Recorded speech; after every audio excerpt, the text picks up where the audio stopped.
exception of the character floating through while the background goes, but the character seems like they're floating. That's the only thing he didn't do, which was crazy to No, he me. did it. Did He it did at the it. end. He did it at the end. He did it at the With end. the No, guy I and didn't his see daughter. that. The I guy didn't and his see that. daughter. Yes, he With his did. Guy and daughter. his daughter. With his daughter. I did. Oh, okay. I think I do remember that. Okay, That was why I because that's said what tripped me He out. I was like, always hold on, does he it. always does that. but There will that's never why be a movie that it won't be in. that's the reason Yeah, why I said. but I you love that cannot about him. That we Forget, you can't come to forget know that that's him. a Spike Lee movie. Welcome to Movies and Random. Shut your mouth. This is the podcast where you can find out if a movie is worth your time to watch. We also discuss today's current events and thought-provoking questions. So let us inform and entertain you. It's time for Movies and Random. Shut your mouth. Hello, everybody, all my listeners, watchers. You have tuned into this week's episode of Movies and Random. Shut your mouth. Don't forget to subscribe and hit the like button, and feel free to let us know what you think in the comment section. This is season 1, and you have tuned into our very first episode. I'm your host, Ron T, along with my longtime friends, E-Rock, Rod P, Shay Z, and Show Nuff. All right, so we're here to give you movie reviews and save you from wasting time searching for something good to watch. Not to mention, you will also get our perspectives and opinions on all the random things in this crazy world we live in. So without further ado, let's get into it. The first movie on our list is titled The Five Bloods. Yes, that's with a D-A, not T-H-E. It was released on June 12th, 2020, and you can watch it on Netflix.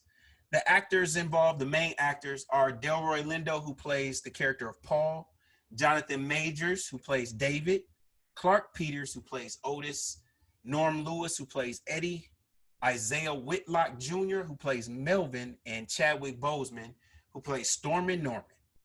The director is Spike Lee, and it was shot on location in Thailand.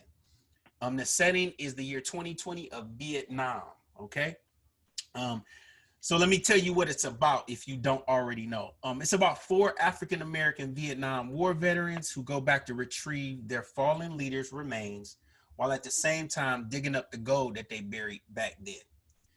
And once they get there, a whole lot of stuff go on. So you're in for a treat in this one.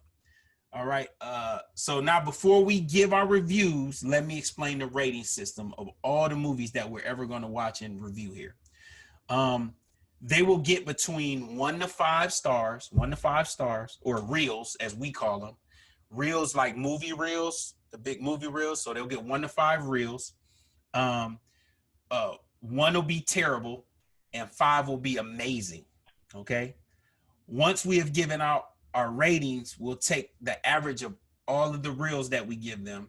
And if they have a 3 or better, you'll get a golden clock. And when they get a golden clock, that means it's worth your time to watch it. If they get anything below a 3 reel, on average, what'll happen is they'll get a gray broken clock. And what that means is it's not worth your time. We're going to save you the hassle. We do it for you so you don't have to. All right. With all that said, now let's get to the reviews. So we're going to start off with E-Rock. Let us know how you feel about The Five Bloods. Okay, so Spike Lee, of course, is one of my favorite directors. So I really enjoyed the movie just for the simple fact that it was a Spike Lee movie. I always like all of his movies. And the thing that stood out to me really about the movie was I really liked how they highlighted each character and how they dealt with the quote unquote demons of being in the Vietnam War. I really liked seeing Delroy Lindo's character and how, in my opinion, he was affected probably in the deepest way, just because of what he was dealing with and what he saw with the other character wait. Don't give away the movie now. People still got to watch it. Yeah, we are rating the movie. Right. So that was pretty much what I liked the most and what stood out to me. The reason why I felt that way is because I feel like seeing how people deal with trauma and like the after effects of war is sometimes a perspective that's lost in a lot of movies. And I just like how he really touched on highlighting how each character kind of dealt with their own personal demons in their own unique way. So that's what I kind of took away from watching the movie and what really stood out to me. So how many reels do you give it? I'm going to give it 3.5 movie reels. Okay. I thought it was really good, but it kind of got slow at times. And I think the build up to the main parts in the movie kind of took a little bit of time for me. So, but overall it was a good movie, and I'll give it 3.5 movie reels. All right. Next up, we got Rod P. How did you feel about The Five Bloods? I thought it was great. I actually thought it was great. And I think E-Rock hit on everything that I liked about it. But there was one other component that I liked about it too. In my opinion, I felt that Spike Lee, in his normal way of directing a movie and going through with his style of cinematography, he actually changed it. If you go back and watch a lot of his stuff, he has a certain style. And I'm encouraging people to go back and look at some of his early stuff, and you see his style to where he came to with this one. And so that mixture and that difference is what really stood out to me. I actually commented out loud like, wow, this is a Spike Lee movie, but it's not Spike. It really didn't get Spike until the end, at least in my opinion. So I thought it was well played. And then when you have a cast like that, I thought Delroy Lindo did an outstanding job in a lot of areas. And I'm in complete agreement with E-Rock. I felt that Spike wanted to talk about the aftermath and the after effects of what a lot of men and women go through when they deal with war and things like that. So to me, I thought it was an excellent movie and great job and well done by Spike. And what do you give it? How many reels you gonna give it? It gets 4.5 from me. High score at the box. Okay. All right, Shay, you are up next. How'd you feel about this movie? So, I think this movie, in my opinion, hit it out of the ballpark in terms of the teaching moment that Spike normally does through his movies. As Rob P mentioned, Spike has a certain way of showing his cinematic skill set, but also a lot of teaching moments. There are a lot of teaching moments throughout his movies. And with this, I think E-Rock touched on it. Like, he focused on the aftermath of war and how people react, or what the aftermath of being in war weighs on the individual. Some recover from it, and you find out that some don't. And Delroy Lindo, his character Paul, really showed that he could not recover. It was almost as if it was either death or some type of anger that he has to carry on throughout his life to even survive it. There was no other way out for him. So Spike Lee showcased that and used that as a teaching moment for those that go into the military and then come back from it. It could take many, many years to recover from that.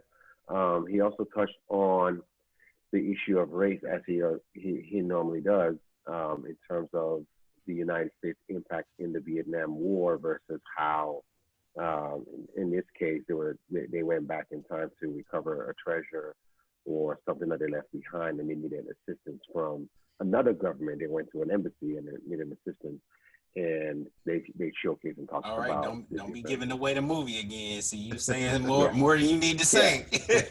People Right. ain't gonna want to watch So- this no more. They gonna be like, hey, they just tell you the movie, so ain't no point in me watching it.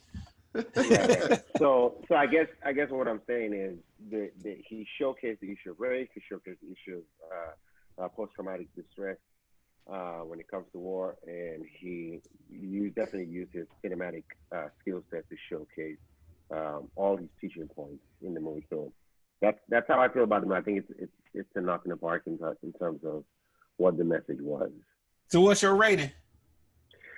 My rating is a 4 out of 5 reels. 4 reels. All right, get some high marks. Mm. All right, it's I know time we're going for to show the next- enough. Go ahead. I know we're going to the next person, but I actually did forget to mention what I didn't like about the movie, but we can touch on that later if we want to. Yeah, I wasn't gonna let you go either. I was like, nah, it's too late now. No, to be honest with you, everybody mentioned all the touching points about Spike Lee. Spike Lee does an amazing job highlighting every character's everything about the character. He makes you fall in love with each and every one of the characters in all of his movies, and he wasn't different with The Five Bloods. I was actually surprised that this movie came out on Netflix. This looked like a movie that had to be in theaters. I just felt like I enjoyed the storyline, the spoils of what war does to people, how many people it touches. He highlighted every single one of that. And yes, to Rod's point, Spike strayed away from his normal routine when it comes to filming, but you still can tell that it is Spike Lee's movie, regardless. Exactly. So you could actually go back and be like, oh yeah, that's definitely a Spike Lee movie. I won't be surprised if he gets nominated, even though it came up on Netflix, because everybody, it's not just the actors, it's also the way the director placed the characters and where they had to be at in every part of the film. I would give it a 5 for my rating, but I won't do that only because, and it's just this one thing. I felt like the movie dragged on for longer than what it should be. The movie could have been, all of the story could have been told in 2 hours instead of 3, in my opinion. But that's the only reason why I'll give it a 4 out of 5. All right. Still high marks for the first movie that we come out with. All right, well, that leaves me last year. And so for my review of The Five Bloods, my favorite thing that stood out was the cinematography, of course. The view was amazing. It made me want to go there. Okay, so I found out that it was shot in Thailand. Thailand is really close to Vietnam, but they did it in the jungles of Thailand. This movie took me on an emotional roller coaster, which is something that I look for in great movies. It had drama, action, suspense, comedy, anything you can name, it was in that movie. It had Spike Lee's signature cinematic style, with the exception of the character floating through while the background goes, but the character seemed like they're floating. That's the only thing he didn't do, which was crazy to me. No, he did it. He did it at the end. He did it at the end. He did it at the end. No, I didn't see that. I didn't see that. Yes, he With his did. daughter. With his daughter. I did. Oh, okay. I think I do remember that. Oh, okay. That was why. Because that's what tripped me out. I was like, hold on, he always does that. But There will that's never why. be a movie that it won't be. That's the reason why I said. But I love that about him. You can't forget that that's a Spike Lee movie. He has a signature, and so that's what I loved about it. So yeah, you can see that I must be smoking or something, because I miss stuff. I guess I gotta watch stuff like 2 or 3 times. Smoking on some random. I think it's just because I'm getting old, Anyway, so the floating scene obviously was there. The monologue, looking directly into the camera, which really brings you into the emotion of the character. But you have to have a solid actor to be able to do that. I mean, and so that leads me to what somebody I think deserves an Oscar. This man has been in every movie, but you don't know his name. And Delroy Lindo, this was Delroy Lindo's movie. Yes, it was. He stole the show. All the cast were solid veteran actors, with the new addition of Jonathan Majors, who plays David. Right. Look out for him. He's also in another show called Lovecraft Country, Lovecraft. But he's also very good actor. Also in another movie, Last Isn't like last San Francisco or something and in like San that. Francisco? Yeah, that got really good This reviews. guy is a great actor. Watch out for him. He's Yeah. definitely up and coming. What I didn't care for is the slow start. My fiance and I, we were watching it. She fell asleep on it. She couldn't get into it. So that first 20 or 30 minutes, I know it was a lot of character development. It brought us into the show, which I think was a good thing. But the movie was 2 hours and 34 minutes long, which is kind of long for something that's not really an action movie per se. So I truly believe that it's because of the character development that they did that. But oh boy, do they make up for it. You gotta go see this movie. Yeah, they did. Absolutely. Yeah, they I did. also didn't like how they tried to sell the movie through Chadwick Boseman's name. Just because he's the hot actor right now, it was misleading because this was truly, in fact, Delroy Lindo's movie to me. I applaud the take on the PTSD and how sentimental it made me, even though I didn't live in that time. Okay. And how it made me feel about Black veterans and what they went through physically, mentally, and emotionally. There were times I was sad, happy, relieved. And I mean, I even stood up in my living room and was clapping at one time in the movie. Y'all might remember that time. I was like, oh my God, I know. Yeah, bro. It made me feel that like emotional about it. And so I love that movie for that reason. I couldn't say much more about, everyone about anything else that was in the movie, but I believe everybody should go watch this movie. And I want to give you a fun fact. The main characters are named after the original names of the Temptations. Right. Okay, so I'm always trying to give you a fun fact in most of the movies. So point. I give it 4 reels. All right. And that gives us a total score of 20. 20, you divide that by 5, and it's an average score of 4, which basically means that because it was 3 or above, that it gets the golden clock, which means it is worth your time to go see it. Ding, All right. ding, ding, So ding. check it out, you guys. It was definitely worth it. All right. So with all that said, let's go ahead and get into our next movie. The next movie is The Tax Collector. Release date was August 7th, 2020. Eric shaking his head already. Here we go. All right. Where you can watch it. So this movie should be in theaters, but because of the pandemic, you don't need to be really going to theaters. Wear your mask, by the way, public service announcement. All the movies are rentals, so you can rent it on Fandango, IMDb Movies, Prime Videos, all of that stuff. You have to pay for it, but you can rent it. But it's in the theaters now. Go check it out if you are into this kind of a movie. Main actors were Bobby Soto, who played David, and Shia LaBeouf, who played Creeper. Notable supporting actors in this movie are George Lopez, who played Uncle Lewis, and Jimmy Smits, who played Wizard. All right, the director was David Ayer, and the location, it was shot mostly in South Central Los Angeles. The setting is 2020 in Los Angeles. All right, so the whole synopsis of the movie is a man working for a drug kingpin is considered the tax collector. Okay, because him and his trusted enforcer go to all the gangs and local businesses in South Central LA to extort money from their drug profits, only to have the main character's life upended when him and his family are put in danger by a rival drug kingpin's tax collector trying to take over his turf. All right, so that's the setup of the movie, and I'm going to go ahead and let Eric lead off with his review of The Tax Collector. Go for it, Eric. All right. Well, I just watched this movie last night, and I'm gonna be straight up honest with you. I'm not gonna have a whole lot of good things to say about it, but I will start off with the good parts. There was some, action scenes in the movie that I really enjoyed. There was a nice, large gun battle that was pretty cool to see. Other than that, a couple of things that annoyed me about the movie was Shia LaBeouf's character. So I heard about him playing this character called Creeper, before the movie even came out. And I even heard about how he kind of really got into the role got this elaborate tattoo over his torso. Didn't see that in the movie really, but maybe one time. So I'm like, well, what the heck did he do all that for?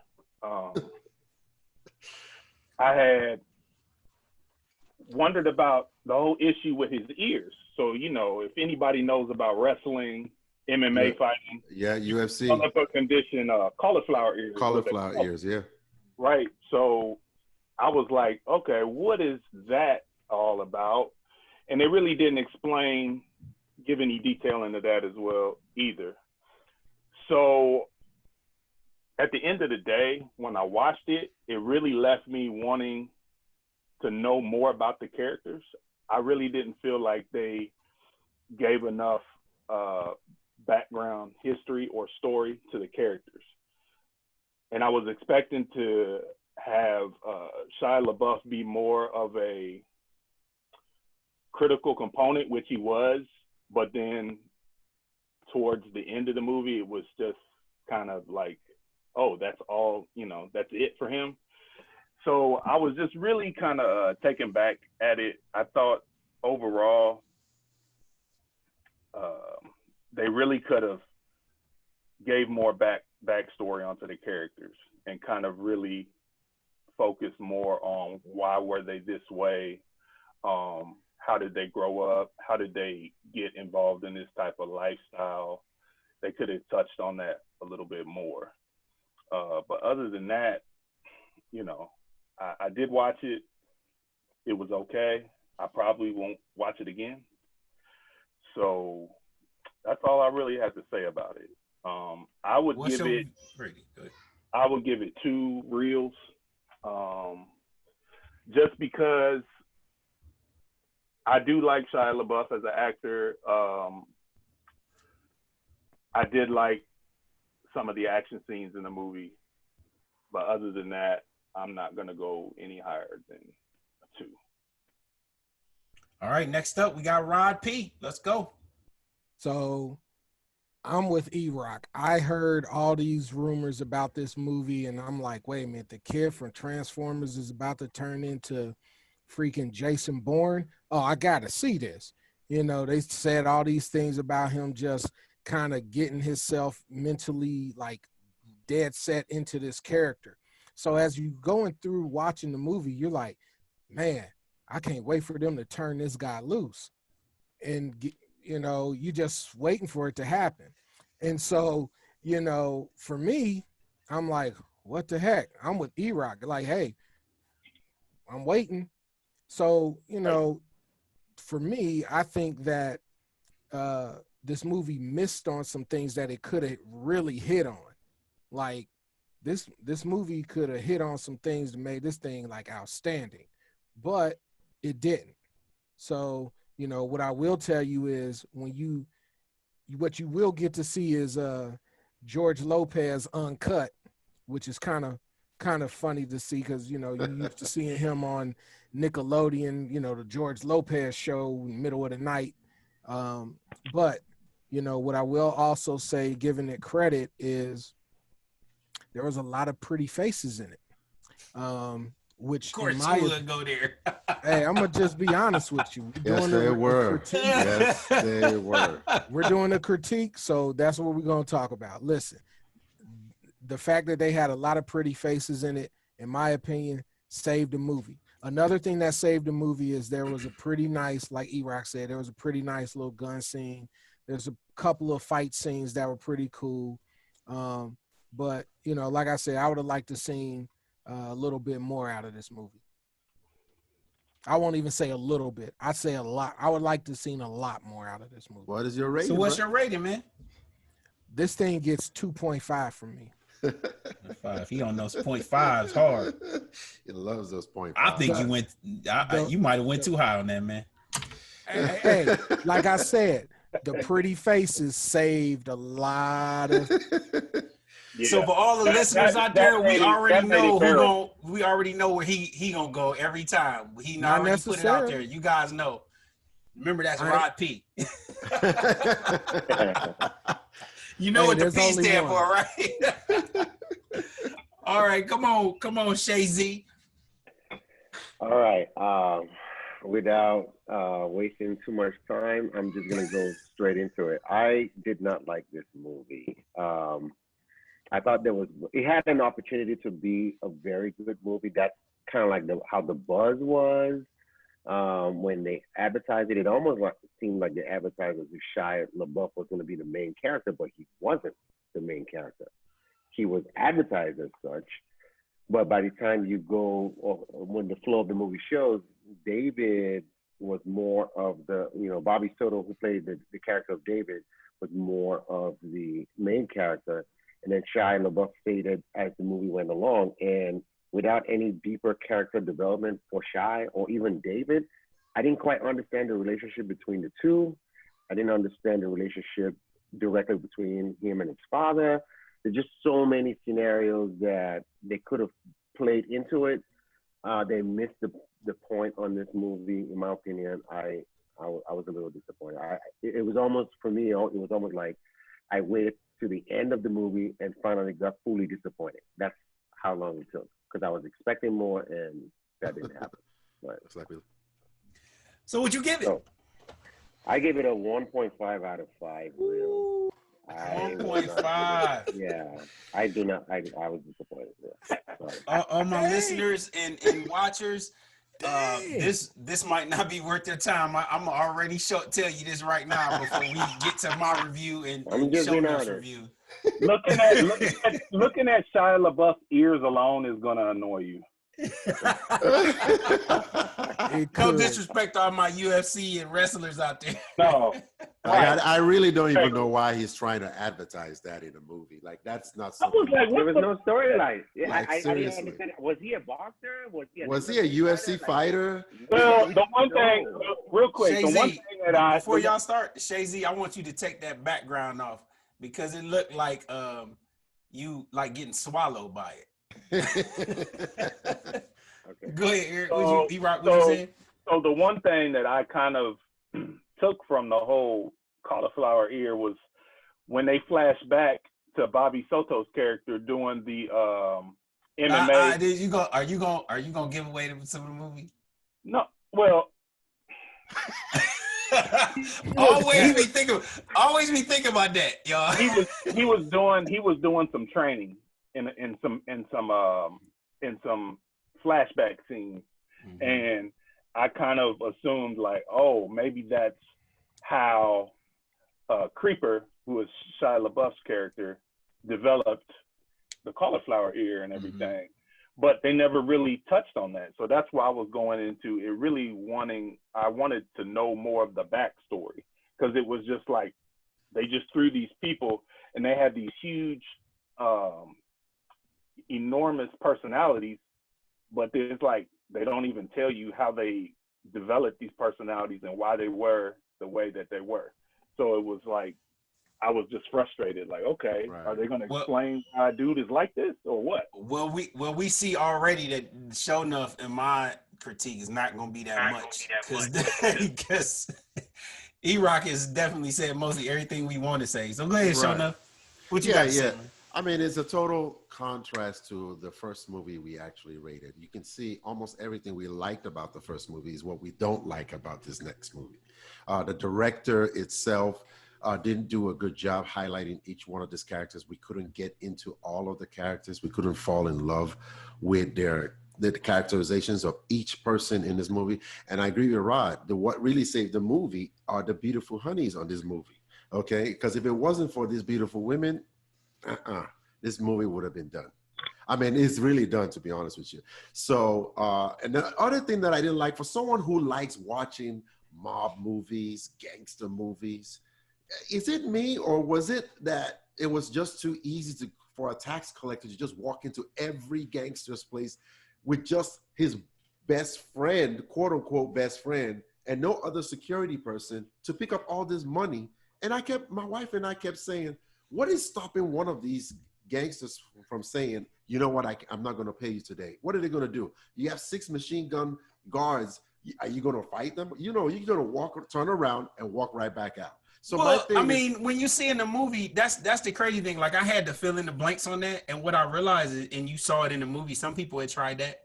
And it's the consequences. Is they're still risking their situation, but it's Right. the consequences that'll happen if they do that. Right. It's like you could shoot a cop if you wanted to, Right. but you know doggone well the whole force is There gonna are come after you. consequences, So and a part of me that's why was they can saying do that. right, and a part of me was saying that, you know what, maybe it's this fear monger that he's been passing on. Like they already fear these guys, so they're not even going to try to test him. So, but Right. I just felt like that part was questionable. The movie itself, I felt like they should have done a better job gathering this. Even the plot. What was the plot about? I didn't understand. I understood that it's a gangster movie. But what was the plot about? How did they arrive at that position? How did he take over to become the tax collector? Even his uncle, I just don't want to tell the movie. But for me, this movie gets a rating of 1. One out of 5. Man. 1 out of 5. And Y'all harsh. I like We Shia harsh. LaBeouf. I know. I like Shia LaBeouf and everything, but the cauliflower ears threw me off. I thought it was a UFC fighter just going to beat people up. He did all these real tattoos on his body that we only got to see once. And then I'm not even worried about his tattoos. I'm not even worried about this. I get it, but I just feel like there needs to be some character development in that. So. But the reason my wife had to go check IMDb for fun facts about the movie, and that was the thing that came up after we finished watching the movies about he really did this tattoos. And I'm like, he really did this tattoos? I'm like, yeah, he really did this tattoo. So you're trying to get into this character, and you really put a tattoo that no one barely saw in the movie, and it says creeper on it. And I'm like, oh my God, this dude is crazy. Hey, let me say this, man. Don't be advertising another website on our podcast, man. Talking about some that other, even though they good though. So I guess that leaves it to me, and I'm probably gonna repeat some of the same stuff. My review. What stood out most to me was that 95% of the cast was Mexican. I like that. I like authenticity. Me too. This movie was a Mexican modern day version of The Godfather and Training Day. Although the plots were different, it was a similar premise. I absolutely did not like the casting of Shia LaBeouf in this movie. He was out of place, and there was no explanation of how he even got involved with the Mexican drug cartel. It's like this white guy comes out of nowhere and he just gets like that. Explain that, man. It doesn't make sense. He highlighted it. It was a one-line highlight. They said they both robbed when they were young, in their younger days. They were both best of friends. But that's the only thing that ties them together. So there's no development. I don't like that. That was really flimsy, and clearly I missed that. And I think it's easy to miss. Right. They cast him to sell the movie. And I don't like that. I don't like when you mislead me like that. Eric said, how dare you disrespect Godfather? Right. Well, and I'm about to get into that in a minute. Please do, because I'm not letting that Training Day slide either. Okay. Well, you gonna let it slide out. I got a very good argument for that. I'm listening. The common tropes of how ruthless Mexican cartels are was definitely put on full display. Okay. This film is graphic. So no kids, this is a graphic movie. And just like Training Day, it had me wanting the bad guy to defeat all his enemies. Okay. So even the quote unquote good guy was a bad guy, but I wanted him to succeed in the movie. So that was a good thing. And maybe I'm the only person that wanted Denzel Washington to get away in Training Day. I wanted him to get away. So, there were no heroes in this movie. It was all evil, but the strong sense of family was promoted throughout the movie. Although it contrasted with the brutality shown in the film, this movie had great special effects and action, but lacked on the storyline and subtitles for those who do not speak Spanish. Okay. I had a problem with that. I was like, okay, I want to know what they're saying here, Me too. So that was a problem.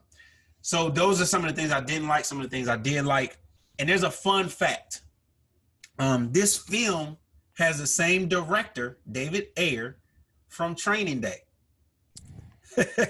So he directed Training Day? He directed Training Day. Then he what? He should slap himself. He needs to slap himself. And the Suicide Squad. And the Blood OG Bone is the same actor and character from Training Day. And I knew I recognized it. He just looked a little older in this movie. Hey, that's the dude Suge Knight ran over in his truck. In the You movie? serious? Suge Knight, remember when Suge Knight ran over those two people? He killed one of the guys. He killed, okay. That's the other guy? That lone guy was the other guy that got ran over. Oh, I didn't know that. Okay. Yeah, the Blood OG Joe. He was one of the interviewers when they did the documentary on the Bloods versus the Crips.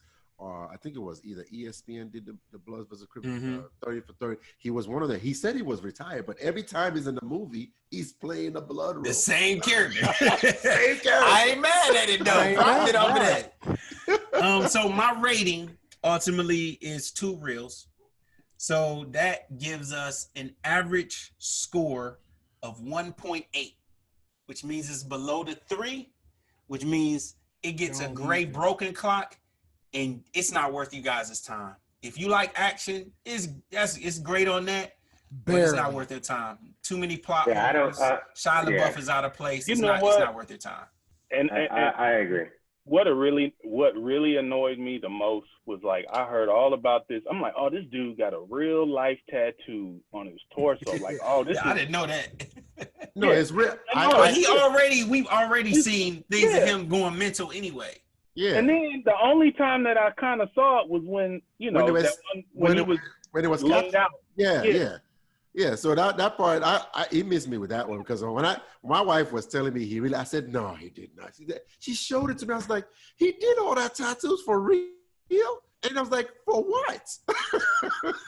Well, it's what happens when you get a lot of money and you ain't got nobody to keep you down to earth. Me personally, I could care less if he put a real tattoo or a fake tattoo. For me, as a movie watcher, and I'm sure for our audience, I'm more about the plot, the character development, or the content. So for me, I mean, I could care less. He should have a tattoo. It could have been so much better. It could have been so much better. It had so much promise to be a better movie, and they dropped the ball in terms of. But this might be going off topic for me. Well, don't go off topic, because we got a whole other section to go. It's on the movie.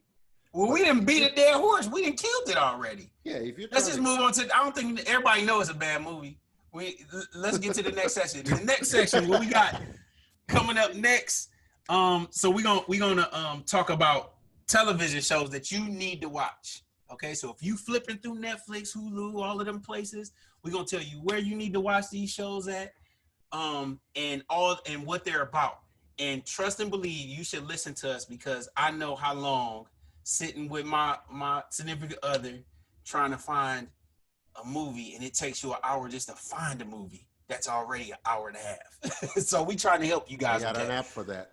So that app don't work. I got that app too. It ain't that good. So we gonna take their place. That's the point. That's good. All right. So let's go ahead and go on to TV shows.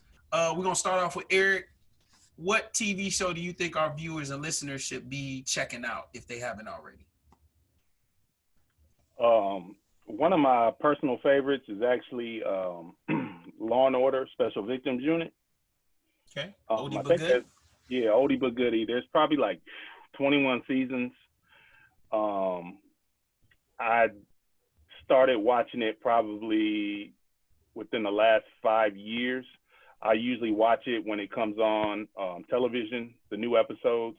The reason why I like it is because they really pull real headlines from what's really going on in our society, and then they put a spin on it. How to address it. And how to address it in the actual show. Mm-hmm. It's starring Mariska Hargitay. There's Ice-T. The earlier seasons, there's Christopher Maloney. But there's plenty of seasons out there to binge watch. I mean, you could watch probably an episode a day, and it'll take you a couple of years to finish all of them, probably. There's so many of them. But I wouldn't say a couple of years, maybe a whole year. But I would say you can find any of the old episodes on the NBC app. They did have some on Netflix. I do not know if they're still on Netflix, but I would say just go ahead and get on there and check it out. But you can definitely get on the NBC app, and there are plenty of them that are free on the app. It's actually on Peacock. Peacock. Oh, it's a new spot. Yeah. There you go. All right, next up we got Rod P. Tell them what TV show they need to be watching. So for me, I'm gonna hit it from a different angle. Not just a show per se, but like a whole segment. And what me and my wife call it is the Chicago night. And what that is Chicago PD, Chicago Fire, and Chicago Med. You could catch it on NBC. Chicago PD is really street gritty. There's a character on there by the name of Hank Voight, played by a gentleman by the name of, I believe is Jason Dirt. I can never say it. Jason Bay. I will just say it that way. Jason Bay. He's got this real raspy voice, and he draws you in with his personality because he's so straight line and to the point. He does a lot of he teeters the line, so to speak, of being a good cop and a dirty cop. So it's like he does the things that people don't want to be known for doing, but they have to do it to get the job done. So that's a really good show to watch. Chicago Med is another one.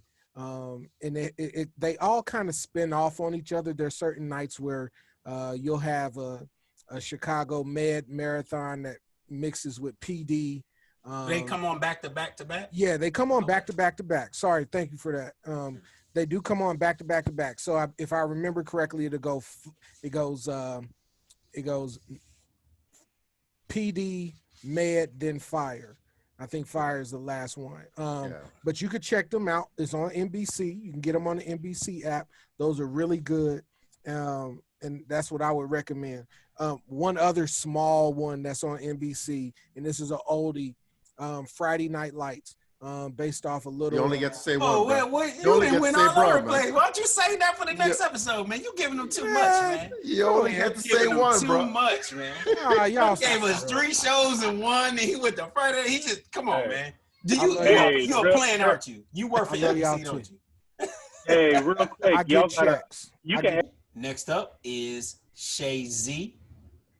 Tell them what TV show that they need to be checking into. All right. So for me, I would say, for those of you that know, if you're a fan of action or if you're an action movie buff or series buff, my recommendation is Tom Clancy's Jack Ryan. That is a nonstop action from start to finish. I enjoyed the whole thing, the whole season. They have 2 seasons of it right now. You can catch it on Amazon Prime.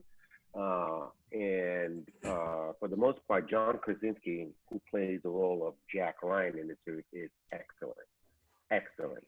I knew from the time that, and I know if you guys don't know John, he was actually one of the characters. He played a lot of characters on The Office, as well as 13 Hours.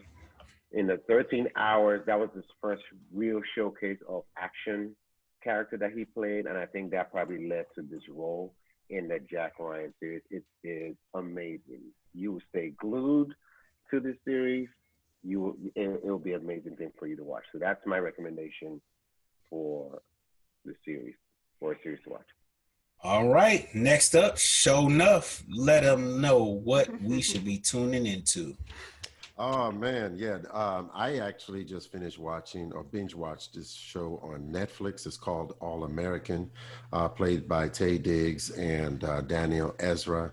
Talks about a high school kid who got transferred to Beverly Hills to go to college, to go to high school there to play, to get an opportunity to go to college and get a scholarship in college, and the drama associated between the families that took him in, the coaches, teammates, family members, lost family members. It's really, really intriguing. I like it. And it talks about everything. And they address current issues, current events, while they're addressing their own issues. So, and if you like sports, you definitely like that movie, that show. So get to watching that. All American, available on Netflix. 2 seasons so far. Awesome. All right, so that leaves me a series that I think you should definitely go check out is called Bad Blood. Where can you find it? You can find it on Netflix. It was released in the year 2017, and it has 2 seasons. The story basically is based on true events, about the story of the right hand man named Declan, played by Kim Coates, of the Rizzuto family, the mafia boss, that was known in Montreal. And I didn't even know that they had. I didn't even think, oh, they got mafia in Canada. Well, this is true happenings.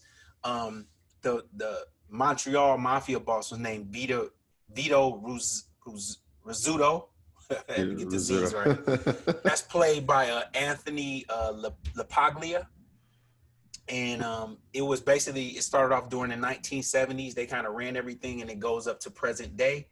And it's basically how his right hand man assumes power through the drug trade. So definitely check that out. I chose this show because it's not a regular mafia type movie. First off, it's based in Canada, and it's lots of events that actually happened. So it's based off true events. And when I think of these type of movies, I've never considered anything happening like that in Canada, and it makes a special attempt or incorporates the diversity of the Canadian culture. There's a lot of people who came from other, especially Caribbean places, and that diversity in cast helped. They showed all of the leaders of the different underworld, but it's diverse. Like you got your biker gangs, you got your Haitian, you got your Irish, and you never kind of see that in American mafia movies. You normally see that. You seeing this in the Canadian days, like all of these people are involved in the underworld. But it's a Canadian that's movie. outside of the. Well, it's based in Montreal, Canada. Okay. So that's it. All these things happen in Montreal, Canada, in the 70s, on up to the present day. And so it's outside of the Italian culture. It's not just that culture. But it's an extremely good series. You need to go start that if you have not already. Started today. You got 2 seasons. I don't know when they're going to do a third. They haven't announced it yet. And with everything happening, who knows? But it's a really good series. And that's pretty much it for the movies, or not movies, but the TV shows or series that you should watch. Our next section is Oldie but Goodie movies. And basically the rule is that we're going to give you a movie that you may or may have not seen in a long time. And the criteria is that the movie has to be from the year 2000 or earlier. So anything over 2000 does not count. So we're going to give you movies that we think you should go check out if you haven't, or just go, look at it again as a fun date night, or just, when you passing time. And let's go ahead and start with Rod P this time. What is an oldie but goodie movie that you think everybody should go check out for the first time or the 50th time? All right, so I'm taking it back a little bit. I'm going back to 1988. All right. Oh, Crush Groove. What are we doing? Crush Groove. Now, Crush Groove, you got to go a little bit further than that if I remember right. Crush Groove might have been around 82, 83. I'm going to look it up while you saying I'm about to fact check. Yeah. Live. Come on. Notice I said I think. So, but I'm going to 1988, and I'm going to take it back because we had such a great one earlier, another Spike Lee movie. I'm going School Days. Go and check out School Days again. And just the great thing about School Days is, besides the fact that it was a great movie, the people who got their start as actors and actresses within that movie is going to trip you out. You know what I mean? It's going to trip you out. And I think, if we're going to really be, conscious of what we're talking about, what the message that Spike was trying to get at with School Days, I think is kind of, relevant now in terms of what HBCUs and the need for them now has arisen a little bit more than ever now, in many people's opinions. So, for me, I was thinking about it and I'm like, yo, we got to check out School Days again. Besides some of the singing involved in School Days was pretty dope. So, if you get a moment and you just chilling at home, feel free, check out School Days. You could get School Days on Netflix, actually. I looked that up. It's on Okay. Netflix. So you can get School Days on Netflix. Okay. It was 1985. Crushing came out in 1985, by the way. And what did I say? I You think it was 82, and I said 88. 82. Okay. So All we right. split the difference. We'll split it. Right. We'll take that. All right, Shay Z, you up? What is an oldie but goodie movie that they need to go check out? Yeah. Okay, so I am actually still searching for the movie where it's located, but I think the good movie is Love Jones. Love Jones came out in 1997. Oh, okay. And for all you lovebirds out there, especially during the pandemic, I would recommend, a feel good movie in a way, to just say, escape the noise, escape the moment.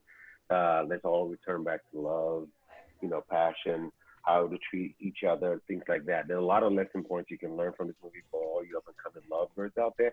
And some of those of you that have watched this a million times, go ahead and get back in touch with that story. I think it's a great movie to go back into.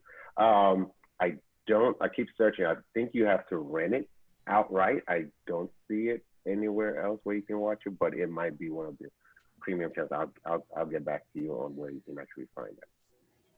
Cool. All right, that leaves Show Enough up. Oldie but goodie. Yeah, oldie but goodie. If you want to get a good laugh in this pandemic, you can never go wrong with Harlem Nights. I love watching that movie no matter how many times it comes on. You're talking about Red Fox, Eddie Murphy, Richard Pryor. The list goes on. A lot of actors, some of them are not living among us anymore, got a lot of their careers started with this movie, and it just spanned out. They basically touched a lot of people in the entertainment industry. And this movie, well put together, even though they didn't get their career started. What are you talking about? No, some of the actors did, not all of them. Oh, okay. Some of them did, saying, like Charlie Murphy. They touched a lot of Charlie Murphy. Sunshine. Exactly. Sunshine. Not like none of the main characters. They was well established by the time they did that. Right. Okay, the main characters were, but some of them were. But this is a movie where I felt like no matter how many times or when I watch it, it's a timeless movie. You get to watch it, you get to laugh, and it addresses, a lot of things, and I love it. I can watch it anytime, and it's a good movie to watch. So a goodie old movie. Came out, I think it was 88, if I'm not mistaken, or maybe 89, I'm not sure. Somewhere around that time. I may be wrong, but somewhere around that time. Well, I'm gonna say this. You guys make me feel like I'm betraying my ethnicity because y'all picked all black cast films, and I was completely the opposite direction. I was thinking that too. My oldie but goodie movie. My oldie but goodie movie is Leon the Professional. Ooh, good where to one. watch that? It's available for rental. I looked to see if it was on Netflix. It's not on Netflix unless you are in Canada, or you can change your region on Netflix to Canada, and you can see it, and you can look up on how to change your region and get certain movies. That's like a hack. I don't even know why they do that though. It's just stupid. But it was released in 1994, and basically, if you've never heard of this movie, Leon was played by John Reno, who is the French guy in The Five Bloods. Good call. Okay.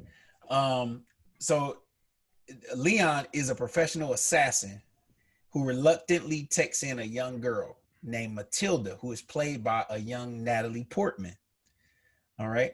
After her family is murdered, he teaches her how to become an assassin, and it gets good from there.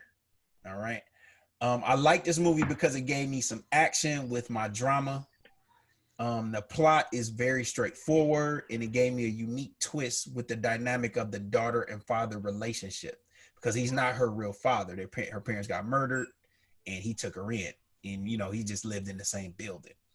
A relationship forms between these two powerhouse actors before they got big as they are now. So I like that.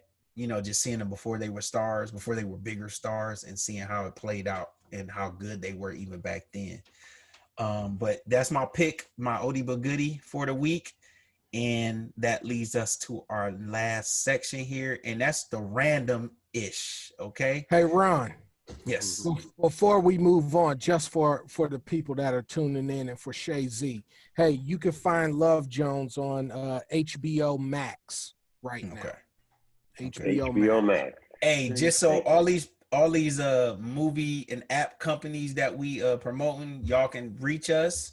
Go ahead and reach out to us, and we'll definitely we looking you for some can, sponsorships, especially from and them we, people. Give us yeah, some free movie tickets when we get able to go to the movies. We love all of that stuff. Okay, and we we all will pretty much definitely watch our stuff collab with together. you. Right. Definitely. So just putting that little shameless plug out there.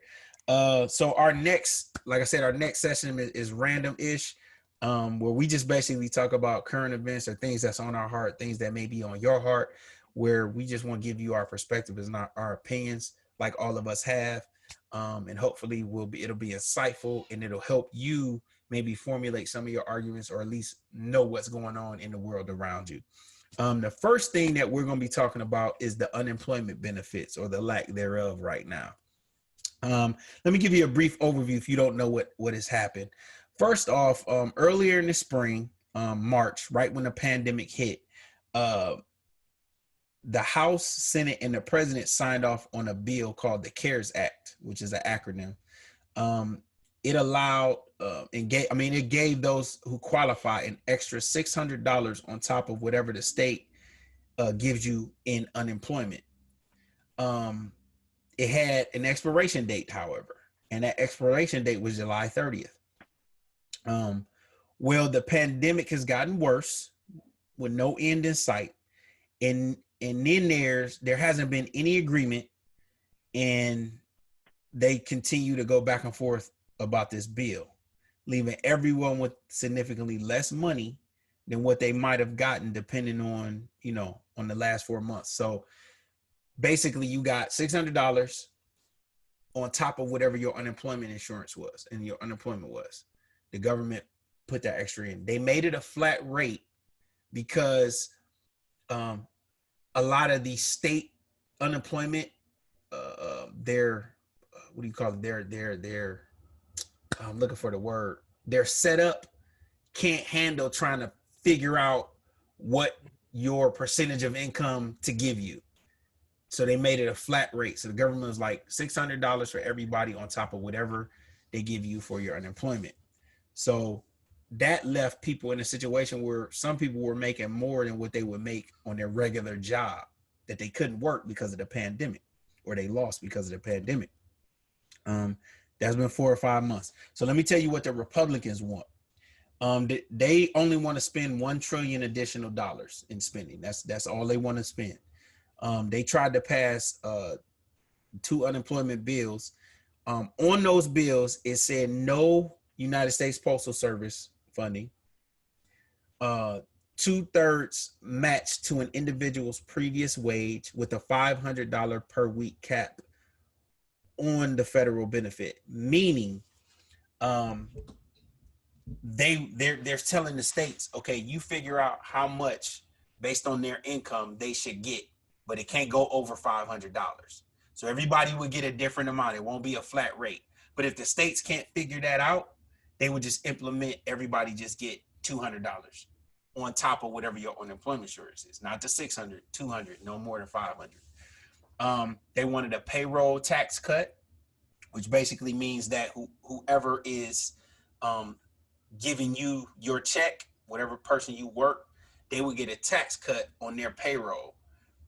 But that comes out of Social Security, which a lot of people don't know. That would actually come out of Social Security, and that's the money they take so that when you get ready to retire, you have your fixed income. It would take out of that. All right. They also wanted a mortgage and rent eviction moratorium, which is what they had in the CARES Act. They wanted to extend that, meaning can't nobody evict you if you can't pay your rent or your mortgage during this pandemic. Doesn't mean you're not gonna have to make it up later. You will. Also, business protection. This was a big one. Business protection from getting sued in case the workers want to sue for getting COVID-19. Okay. The Democrats, however, wanted $3 trillion more in spending. And they wanted to continue the CARES Act as it is, $600 on top of whatever your state give you for unemployment. They also wanted to extend the mortgage and rent eviction moratorium, and they are not budging. They don't want no payroll tax cut because it comes out of Social Security. That's the reason why they said no. And no business protection. And they're citing that that's not really a thing. Nobody's suing over that right now anyway. So that's just a way to give these people protection, and they can still charge you whatever wage they want to or put you at risk. That's their argument. They want more United States Postal Service funding because they want to go to the mail-in absentee ballots and all that stuff. And they want more funding for the school systems.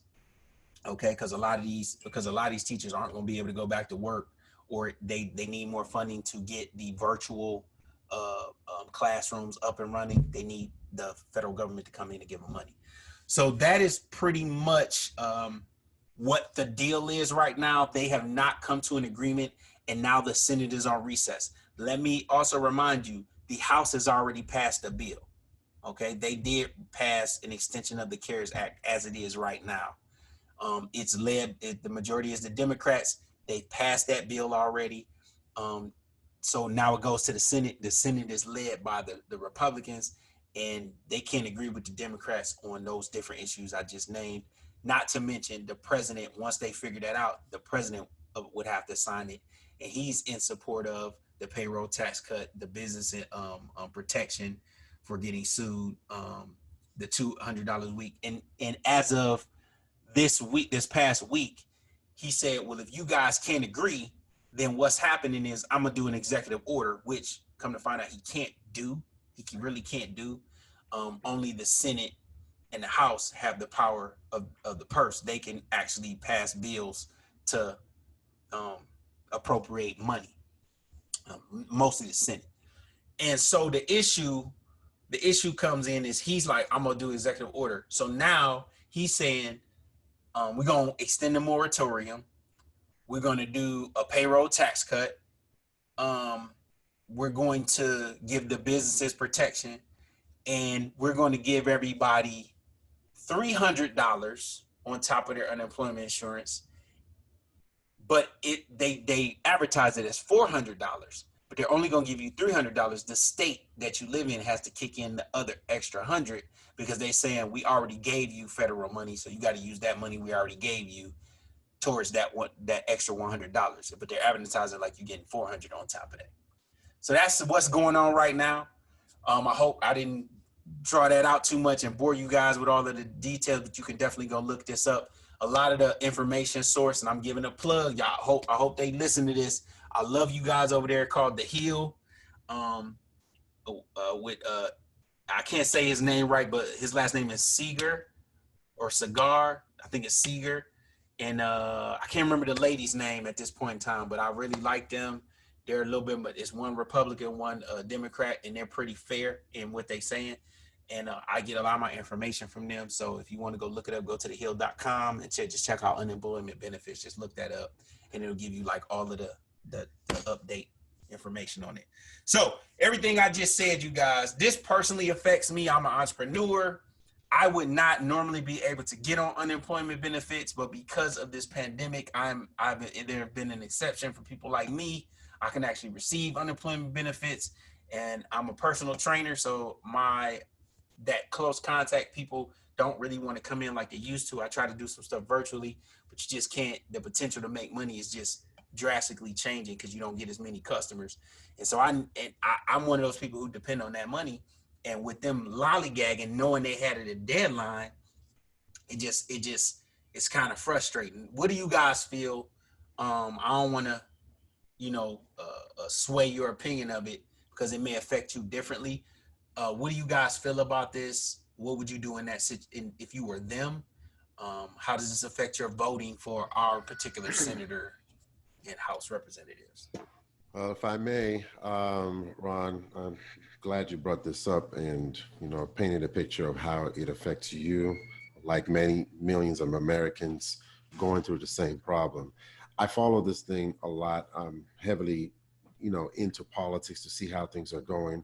One of the reasons why you have funding like the $600 in addition to your unemployment is because we are in a pandemic. A lot of people get misconstrued that the $600 that you're giving, which is what I don't understand that the Republicans don't get. They think that because people are making more money, they should reduce the funding. Well, they won't normally get this extra $600 at all. If it was just a regular recession, economic recession, and people were laid off and they filed for unemployment, then all you get is the unemployment. But because the pandemic is what caused the recession or caused the economy to collapse, you get unemployment, but you also get an aid as a result of the pandemic. And that's why there's a flat rate fee of $600. That's why they could not determine based on how much you earn that this is how much we're going to give you. A lot of people don't get that. So the thing is, we are still in a pandemic. Why they haven't, extended it beats me. Yes, it was supposed to expire, but that was under the premise that we will get a handle of this virus and we'll go back to work and we start to reopen businesses. That's what they wanted. That would have been ideal. But because we didn't get a handle of this pandemic and we are still technically in phase 1 of the pandemic, you have to extend it, which is what the Democrats are pleading to their counterparts in the House and in the Senate and saying, we need to extend this. You need to extend this beyond what the current deadline. You knew this deadline was coming. Then they sat on their hands and now they're in recess. So for the thing is, yeah, it's going to affect my vote because when I go to the polls, this is what I'm thinking.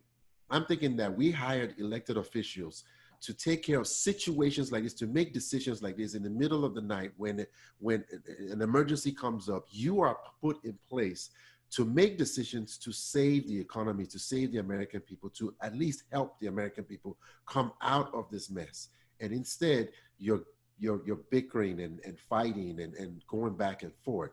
And I can tell who is the one causing this delay, and I can tell who really wants this funding or this benefit or this aid to go to the American people. You can't have a good economy without the American people flourishing in it. If we sit at home the way we're sitting at home right now and not able to buy goods and services, your economy automatically is going to crash. Yep, and that's what's going to happen. And people going to be evicted because Right. that's gone now. They're going to be on the street. Right. So I do understand the argument from the Republicans and the Democrats when it comes to the stimulus plan, because what it is a stimulus plan in a time of crisis, right? But a stimulus plan, as even in historically speaking, in prior pandemics or recessions or any other economic situation that has affected a mass group of people like in the country, has always been a temporary fix. It's never a situation where it has to linger or be extended for a long period of time. The government giving the people money is a good choice. However, the government giving people money for a period of time is the debate. So the question is, the government has already given people money from, I believe it was in March when they started, or maybe April, till July, all right? So that's a 3-month period, right? So they've covered, it probably doesn't cover everyone's expenses, but it's a stimulus to at least prevent the economy from crashing. Now, what the solution has to happen is, institutions, private sectors, people, right, have to find a solution while the government gives you that stimulus for a period of time. But this was always going to end. It was never going to be a longer period of stimulus, okay? No government is entitled to give the people money for technically more than 3 months anyway, let alone 6 months. The idea that they're going to extend this is actually a good thing. America is probably the only economy that can probably do this because of the wealth of the government. But I agree with the Democrats in that we need an extension because we didn't resolve this issue on time, and that we can always point fingers as to whose responsibility to resolve this issue or curb, reduce the curve of the pandemic. But I also agree with the Republicans in the sense that we don't have to pay these people for a long period of time because people are going to get lazy and rely on the government for that money and not look for alternatives in terms of what they need to do.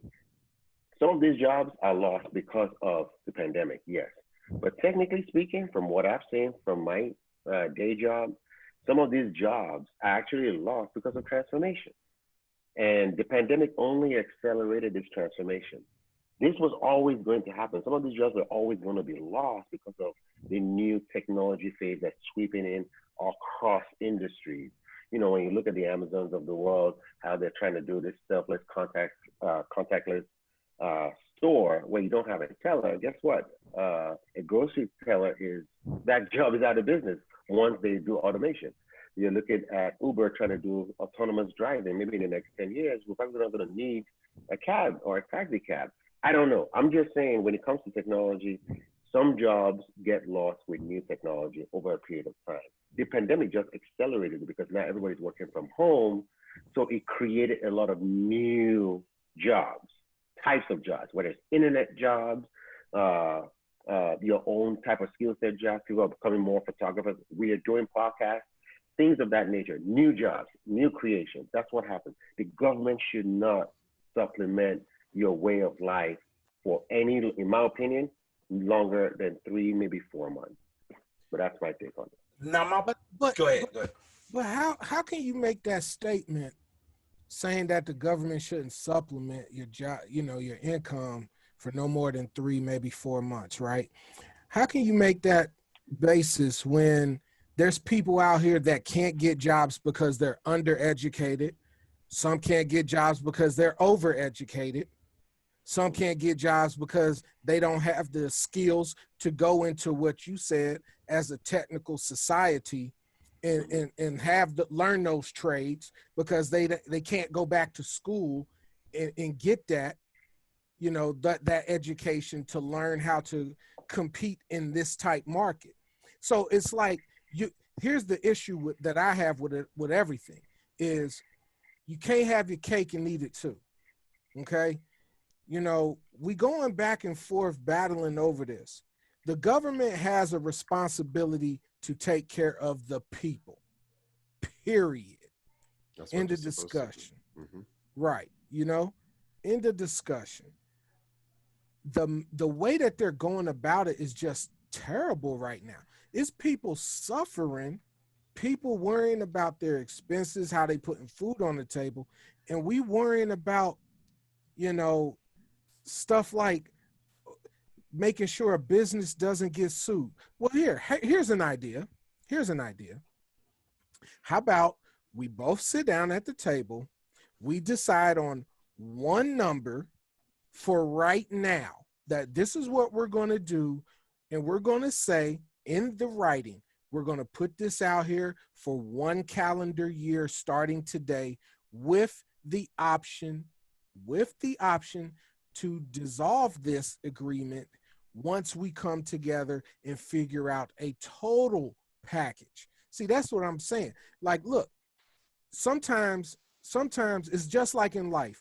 If you get hit by a car and you scraped up, the EMTs, they're going to do their part to get you stable till they get to the hospital. Same thing with the government. Hey, let's get the country stable real quick. Yeah, they don't care about your insurance when your brain is splattered on the ground. Exactly. Thank you. Like let's get stable real quick, and then let's get back to the table. Let's hash it out. But see, the issue is we have people who don't want to work together because they want to take credit for everything. They want to look good. They want to be the one who could boast, I did that.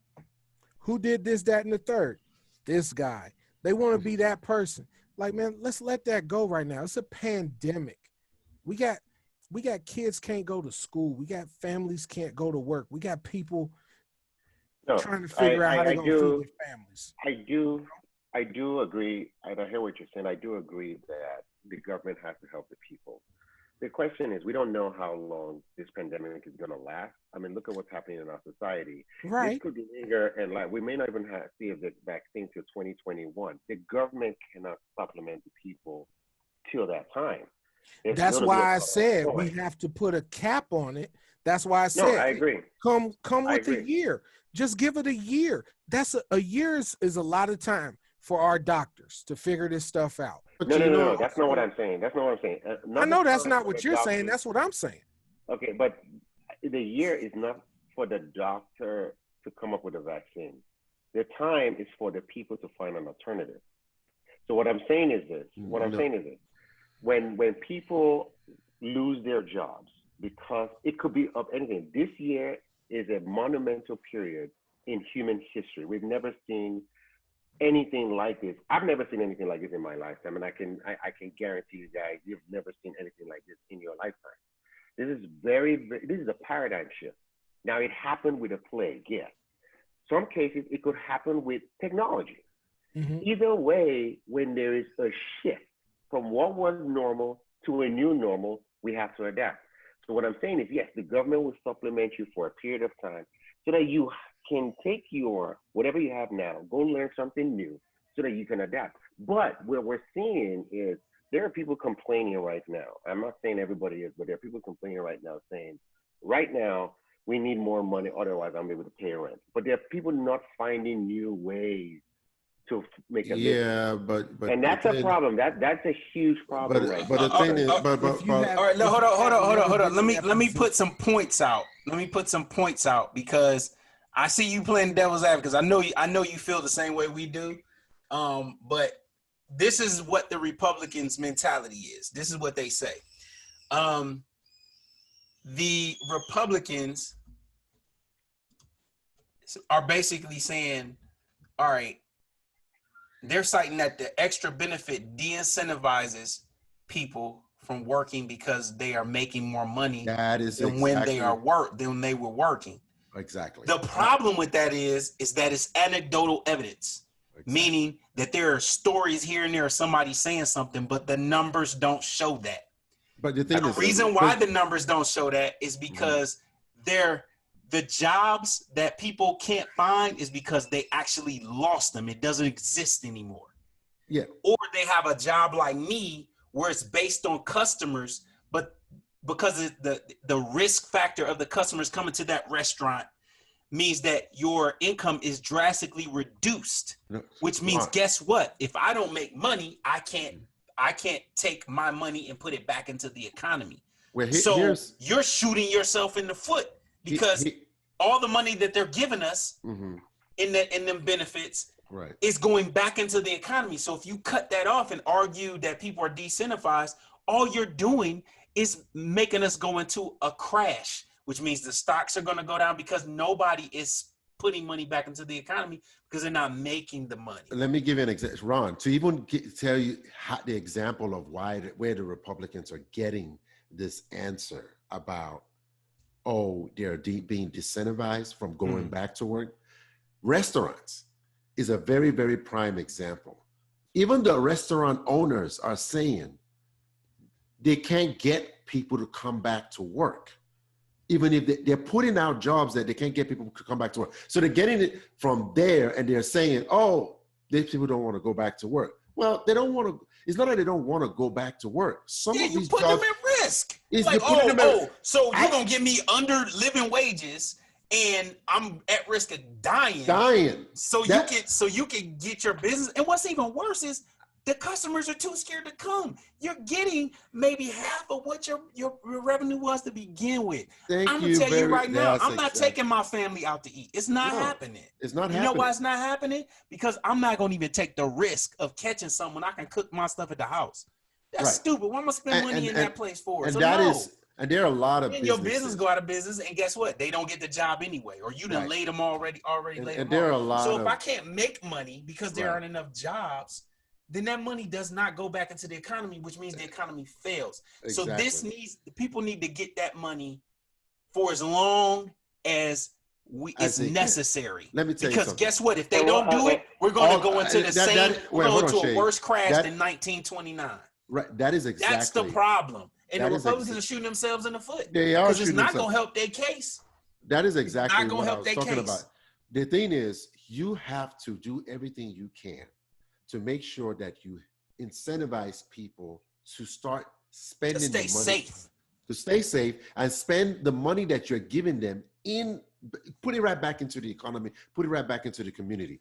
But you're saying, oh, they should go and look for a job. We put a timeline. They don't need to be working, bro. I've done Instacart. I can't keep going to the grocery store. I got a 2-year-old. Ron, I'm not doing that. When I was unemployed, when I filed for unemployment, my unemployment, even though I was looking for jobs, lasted up to 18 months. If unemployment can last up to 18 months, you're telling me you cannot incentivize people more than 3 months? Come on, what kind of excuse is that? So let me play devil's advocate again. Here we go. I'm not against. Here's the thing. I'm not against the Democrats. I did say at the top that it is important. I don't know what the timeline is for economy size that has 350 plus million Americans in this country when you have a pandemic this size. That's really, really historic. I don't know what the timeline is. This is just a guessing point. If it's 3 months, if it's 6 months, if it's a year, that's fine. If the government chooses and if they bring their economists in and they calculate the timeline and say, you know what, 18 months is the best timeline to handle the issues that the American people are dealing with for us to supplement until we can get back on our feet. But there's no guarantee that there's a vaccine. Stop putting time limits on something that is killing people. Hold on. Look at China. I mean, not China. Look at Canada. Hold on. Let me explain why I said I don't know the timeline. We all don't know the timeline. But what I'm saying is, what's that? I think. Oh, there you go. What I'm saying is that we don't know how long this is going to last. But this is a paradigm shift in American history, probably in world history.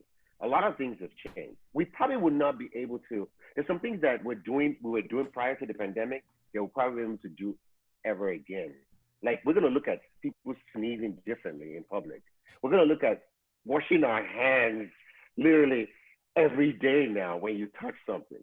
So there are a lot of things that have already changed. It's now a new normal. It's never, we hear this on the radio or on TV. Whatever used to happen prior to the pandemic is not going to be the same ever again. Jobs are newly created because other jobs are lost. Now, I'm not saying don't supplement or help people. I'm just saying the potential that your job is lost because of a pandemic could do a paradigm shift for some of these corporations. Yeah, but here's the question, Sean. Hold on. Corporations might actually change. Corporations might actually have job changes just because of some of these jobs that are lost. I hear you on that. But so what I'm saying is if governments can incentivize not just the people with the stimulus, but also corporations for hiring people for newer jobs. Don't even get me started on that. No. Don't even get me started on that. But that's the thing. That's the thing, Shay. That's what the Republicans are doing. They're trying to give more money to the corporations, thinking that still trickle down economics. That trickle down economics that does not work. The Obama administration gave incentives to corporations for keeping jobs at home, right, and not taking it abroad. There could be another type of incentive that look, if you hire X amount of people for these new jobs, you're missing the point. No. I'm saying quit giving the money to the jobs to have people come to work. Give the money to the people so they can stay their butt at home until we can get past this. That's exactly what I'm saying. This is to prevent the spread. So your corporation don't need money to give more people jobs because you don't need to be operating right. You didn't hear me. That's exactly what I just said. Like the job that I'm doing right now, to stay at home. Accenture basically said we cannot even come back to work for another year, which means they gave us all the tools to keep our because job. your specific job you can do at home. No, I get it. But what I'm saying is, Eric was saying earlier about, I want to have this balance of going 2 days a week. I'm like, the fact that you're even thinking about leaving the house, that's already the problem. People want to leave the house. Like companies don't want to create the jobs that will make you stay at home because in their mindset, it's old school. They're like, I want people to come to this building that I built so that I can pay for this bill. Forget that. The pandemic has created a paradigm shift, technology shift, change everything. It doesn't matter anymore. Why did you end the freaking stimulus? The stimulus is an easy. Oh, that's a lot. That's exactly what this conversation is about. That's because they're bought off by their corporate donors Exactly. for their interest. So if I'm the restaurant, Ruth Chris restaurant, I'm gonna get the PPP loan because I want my working class to come back to work for my They bottom want them to line. come back to work. Don't They you see all want these them to companies come back, saying, but the I problem is want you that guys to that's a come health back, but that's violation. not, That's a health exactly, that spreads it. exactly. You But don't the need to be government, operating. That's why they don't need the money. Yeah, but They but don't the see, even need it government, anyway. They yeah, rich. right. yeah, But the point yeah. that you made earlier made it sound like you said the government should only be able to help its people for 3 to 4 months. We're No, disputing. I gave an example. I don't know the exact. I'm not an economist exactly the exact time. I don't even know if it should be 3 or 4 months. I'm giving an example. If it is, if according to economists around the country, people that study these things all All the right. time, So and say, you know what? let me provide a solution, because I know we've talked about the problem so Yeah, we far. going around and around. Yep. Yeah. The solution is there's a percentage of whatever the testing percentage and the level of the All right, we lost him. death percentage. Once it comes to, like, I think the threshold where they say you can, for me, No, you good. Yeah, once you You come, froze up for a second. oh, okay, sorry. Once the threshold or the death threshold comes all the way down to, like, because right now I think the country is at around 25%. People are dying. The number of people dying or being hospitalized is at a 25% on average. They needed it to come down all the way below 10, maybe even to, like, It won't come down. but hold on. What I'm saying is, if you get a hold of this, if you trace and track and test, and you're able to follow it, and you let it come down to like 10%, now you basically have a timeline of how long you want this stimulus plan to go on for. Well, let me add some more facts in. There was a bill placed on the floor. I don't remember the senators who sponsored it, but they did say let's do the 600, and as the percentage of the cases That's what go I'm down, saying. you Yeah. bring the You stimulus bring the stimulus down down. That is as it exactly what goes I'm saying. down. You have to And I follow think the that's a science. really good. I was gonna say I thought that was a good solution, but it So didn't pass. That's a good solution. Yeah. But my problem with the solution is we're so focused on throwing money at things. No. Because people can't work, and it drives the economy. Hold on. If this goes on any longer, we're that is going not to what go I'm into recommending. a Great Depression. Hold on. I didn't say that's what you said. I said we in America. Hear me out. This is a podcast. So we in America are so focused at throwing money at things as a solution, and that is my problem.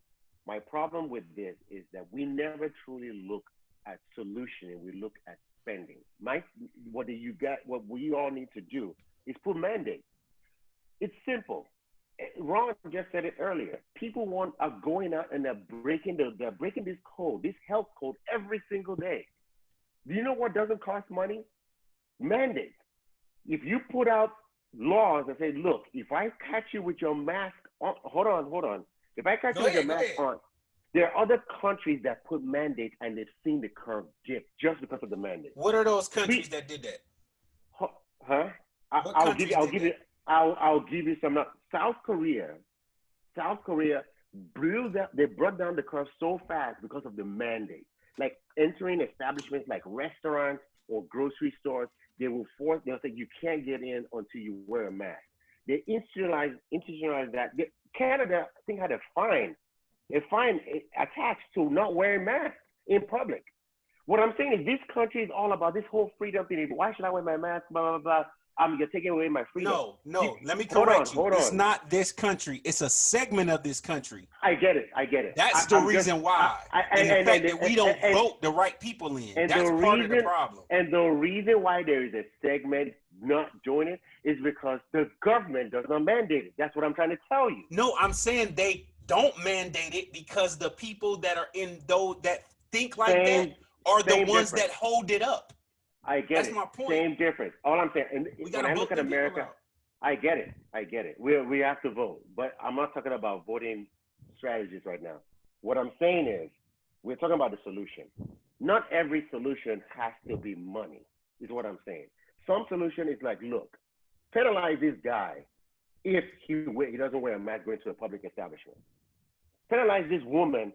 We see it on videos all the time how they fight establishments. I mean, it's the big sign says wear a mask and someone is punching the security guy because he refused to wear a mask and he wants to force himself into the establishment. An airplane, United Airlines last week, they had to turn the plane around because someone refused to wear a mask, even though it clearly says you need to wear a mask to get on the plane.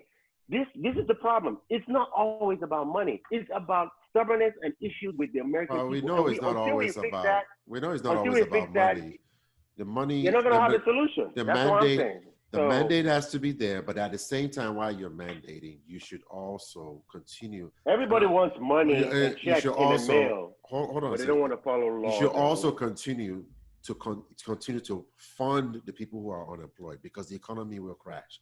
When you mandate this, people are at home, and when people are at home, they don't have jobs. Do you know that there are unemployed people going to the beach on weekends in California and in New York? I'm not disagreeing with you about the mandate. I just said while you're mandating, the people that will give money to. I'm saying while you're mandating, you still need to. You can't stop the funding.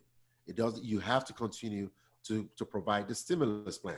That stimulates the economy. If this lasts for 5 years, you're going to give people money for 5 straight years? I mean, big question. Are you going to give people money for 5 First of all, there's years? never been a pandemic that has lasted 5 years. We don't know. We don't even have a solution right now. No. No, there are people, there are pharmaceutical. Hold on, Shay, before you interrupt me. There are pharmaceutical companies, thousands of pharmaceutical companies around the world, including in this country, working on getting a vaccine. So they're working around the clock to develop a solution. So yeah, we don't have it right now, but it will come. And Dr. Fauci, hold on. Said it takes 18 months. That's almost 2 years already. Hold on. Again, it's on not average.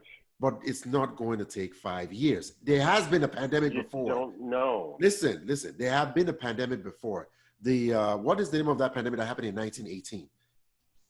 I don't know. Can someone help me out here? Was it polio? The polio or something. Yellow fever or something like that. I know what you're talking about. But I don't remember. So there was a pandemic. It caused a recession, kind of similar to what is happening right now. No one knew what it was. Even the flu was new back in its heyday. No one knew what it was. Everybody was scared. There were many people, hospitalizations skyrocketed. People dying in the hospitals. It's similar to what is going on right now. It never lasted 5 years. Okay, and then we have better technologies today than we did back in 1918. So yeah, but politics is behind this. Yeah, but I get it. But what I'm saying is the Spanish flu. Thank you. You're hypothetically throwing out saying if it happens it's not going to happen for 5 years. It won't, because there are people around. We don't know that. I'm not an expert, but we don't know for sure how long it would last. But there are. I just created a hypothetical. I say, will you pay people? There are people. If there's no solution. I cannot give you an answer on hypothetical, Shay, because you're throwing out hypotheticals. I cannot do that. I can only go based on history. What has happened, similar to what has happened in this era. You said we should have people paid until there's a vaccine. No. And I said, you didn't hear what Ron and I said. That's not what I said. I didn't say you should pay people until there's a vaccine.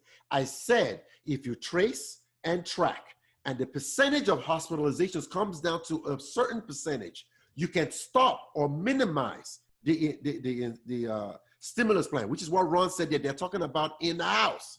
I didn't say until there's a vaccine. That's why I said you should listen. You need to listen to what I'm saying. What I'm saying is that you cannot just all of a sudden stop the stimulus in 3 months. That is just not the plan. That was a hypothetical. No, I'm not saying that's what you said. I'm saying that's what the Republicans are doing. That's what we're talking about. They did that, and I'm saying you can't do that. Yeah, you can do it. You can place a mandate. The problem between the Republicans and the Democrats. Me personally, I like to view myself as a citizen of this country. I hate forming an alliance. I mean, what I have voted as a Democrat all this time, but I hate forming an alliance because these alliances, Democrats and Republicans, are very cultish, in my opinion.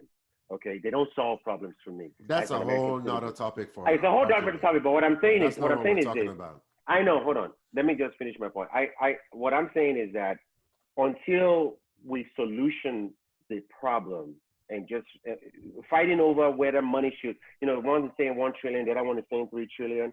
That's not going to solve our problem. Like I just feel like no one is solutioning on both sides. I need you to understand though, and I'm sure no one is solutioning. Right now, we're hemorrhaging blood and it needs to be sewn up before we start talking about solutions. And the only solutions right now can come through electing the right people.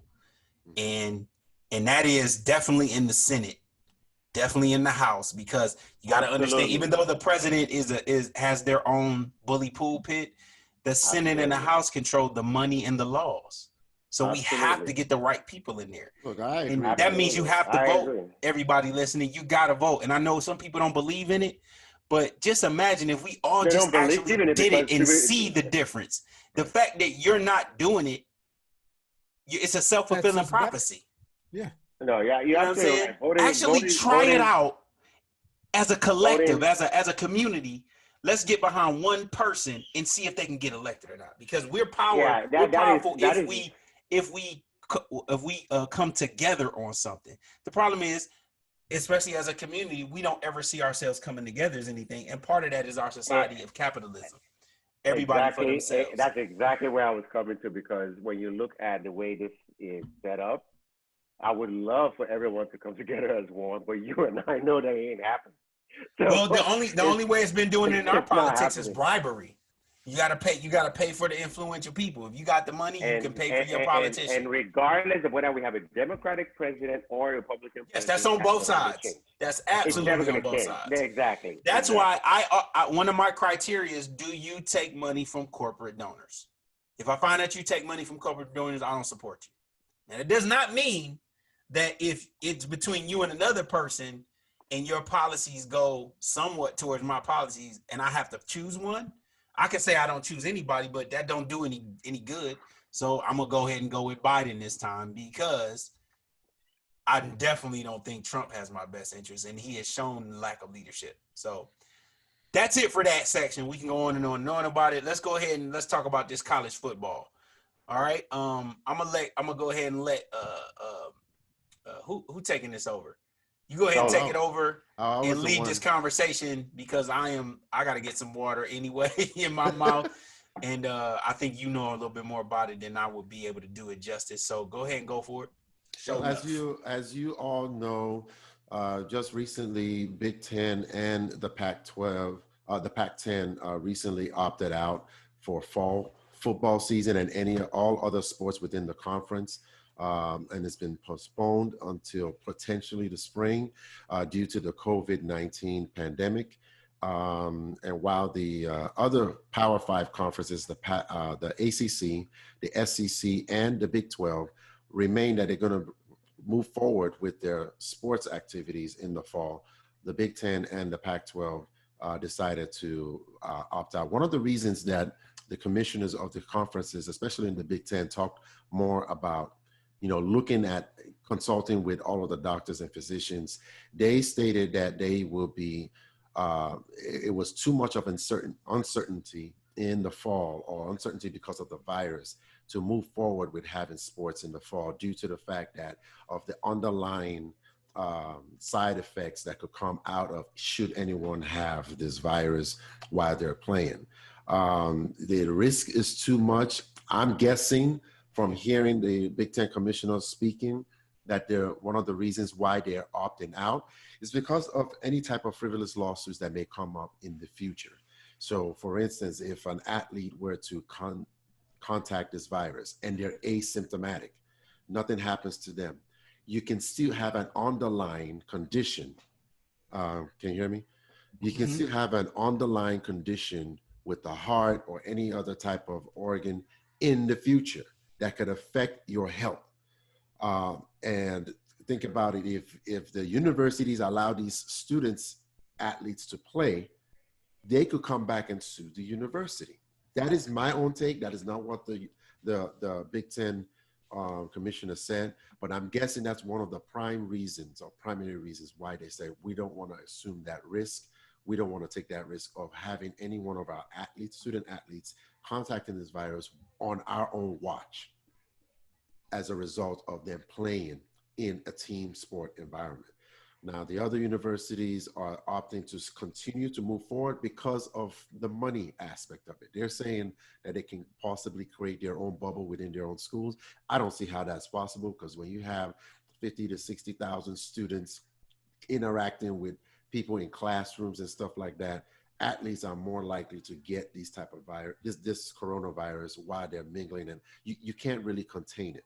I mean, I understand that the students want to play, but in my opinion, I would say that they should opt out and they should not allow the conferences to move forward. But what is your take on it, guys? That is the news on the college football canceling the sports and other sports in the fall. What is your take? I want to take this because I do have some solutions, but I Mhm. do want to tell you where I think they're going wrong at. First off, I don't think, even though as much as I love my team, go Buckeyes, Go Bucks. um, Go and Bucks. they were definitely destined to win the national championship easily. Yes, yes. Um, but even though that's something I want, I don't think any football should be played because it's too much of a risk. Because of our lack of leadership in our government, this is the reason we are in the situation we are in, and this is why we gotta get these people out. And having a child, there's no way I want my child at risk. And sometimes because you're a child, I got to make the better decision for you. Now that does not mean that the scholarship shouldn't be honored. They should definitely be honored. I believe that just like they should mimic the NFL, and the reason they don't is because they make so much money, but they should stop doing this. And because of this situation, it proves why that scenario is better than this one. They should have an NCAA commissioner. So they talk to all of the presidents of all of the conferences, and they are the governing body over. They work for them just like the commissioner does, but they will make the statement on behalf of everybody in one accord. That way you don't have a bunch of conferences doing what they want to do. And, you got this national champion. It ain't even a national champion. It's a conference championship. Nobody wants to see that. Oh, yeah, you won the Big Ten championship, but you only play Big Ten players. That's the whole reason we got a playoff. Like, we don't want to see that. And I think it's stupid because now you put those kids at risk. People are committing to other schools and decommitting from other schools because they get to visit those schools. And it's just a cluster F. You know what I mean? And I don't like that. I think that's a dumb way to do it. I also believe that not only should you have a voice for all of the conferences, you should have one voice or a players union to speak on the collective. Because once again, you have players that could use their name and likeness to get money. You got players that can't. So if we're going to take that money and put it together, all those people that are in one union, they get the money divided up accordingly, but they also have legal representation in case there's some suing going on, or there can be some type of agreement ahead of time so that they say, well, we won't sue if A, B, C, and D are followed. And if you had that in place, then people would be getting compensated. We wouldn't have all this issue. But that also goes to, I don't think anybody need to be going to college on campus anyway. No campuses. It should be all virtual. I think it's stupid to do it. I think it's dangerous, and we won't get any further, any quicker if we do not eat our vegetables now, meaning do the hard stuff that we don't want to do it now so that we can get over it quicker and get back to what we want to do, instead of everybody doing what they want and fighting for this and fighting for that, not being on one accord. Put it simple as this: where 2 or 3 are gathered in my name, anything can be accomplished. And that's the problem. We are not on one page, and that's the problem with our society and our country. And I believe that we should change that, and people should have representation in one voice, and then we come to an agreement a lot quicker and do things in in order, in Orderly decency and fashion. in order, basically. All right, that's my take on it. Well, here's what I tell you. I think that we got to remember at the end of the day, the commissioner of the Big Ten, the commissioner of the Pac-12, they're just the commissioners. They don't get to really call the shots. Who calls the shots are the presidents of the universities. So if the presidents of the universities say you're not playing, you're not playing. Point blank, period. There's nothing that the athletic director could do. There's nothing that the Big Ten or Pac-12 commissioner can do with that person. That is the presidents of the said college university makes the final decision, period, point blank. Now, what I will tell you is this. Do I feel like they could play football if they wanted to? In a way, yes, because I do believe that you can form bubbles. You can. The thing In is, football, let me explain it. you can't do. Okay, go ahead. The thing is, it's depending on, once again, the president of said university telling the general student body, y'all not on campus. Mhm. Okay. Now, what that president don't want to do is tell a kid that he can't come on campus. Reason why? Money. Because a student on campus, that student then gets tuition coming in. That's extra state money given to, especially if you're a state-run university. That's extra funding that you're getting. The more kids you got on campus, the better. Even though I'm sure they probably got some type of whatever's going on for this situation. But here's how you can have a bubble.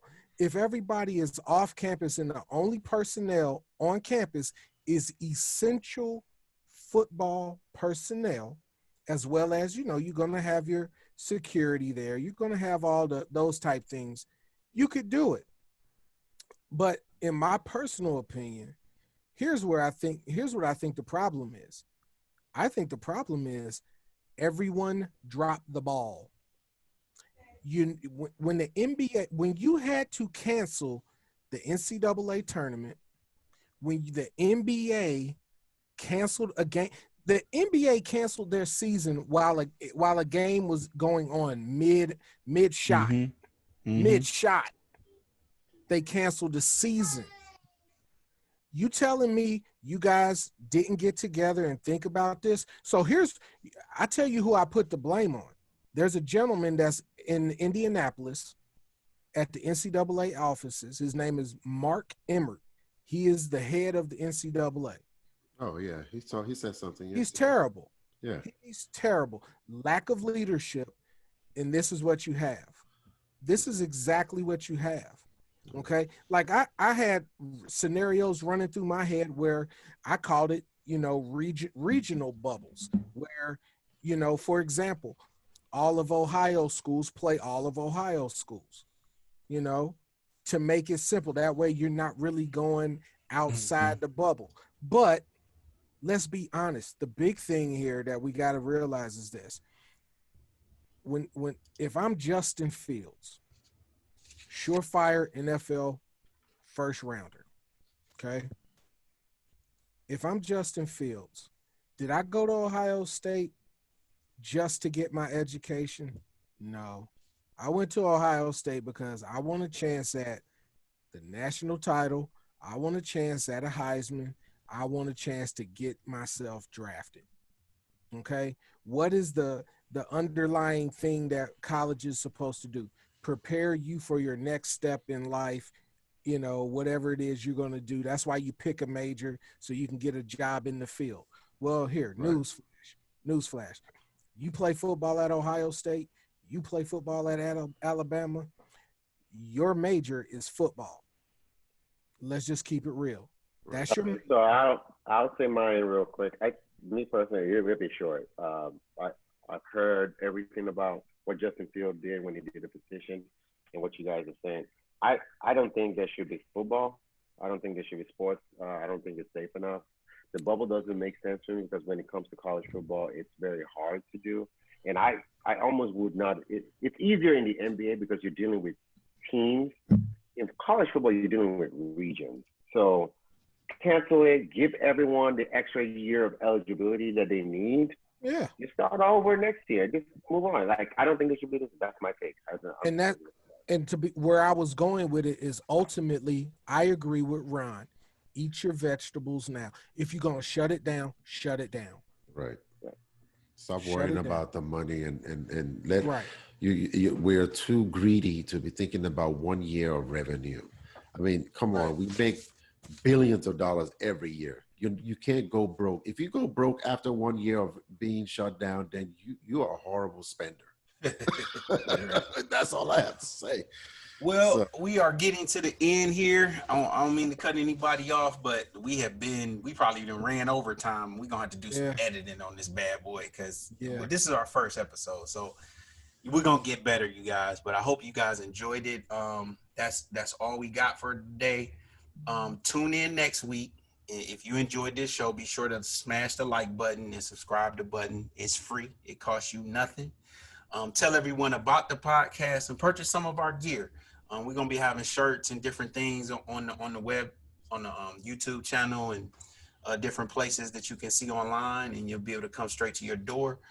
And also, any support that you give us is appreciated. Fellas, you got any last words? Well, I just want to let everybody know that this pandemic, it is real. It doesn't discriminate. So wear your mask, protect yourself, protect others. Think of others during this time. If you're fortunate enough to help someone during this time, please do so. Make sure you look out for the elderly because they need you more than anything. So be blessed, stay safe. Till next time. Be blessed. Stay safe till next time. I concur.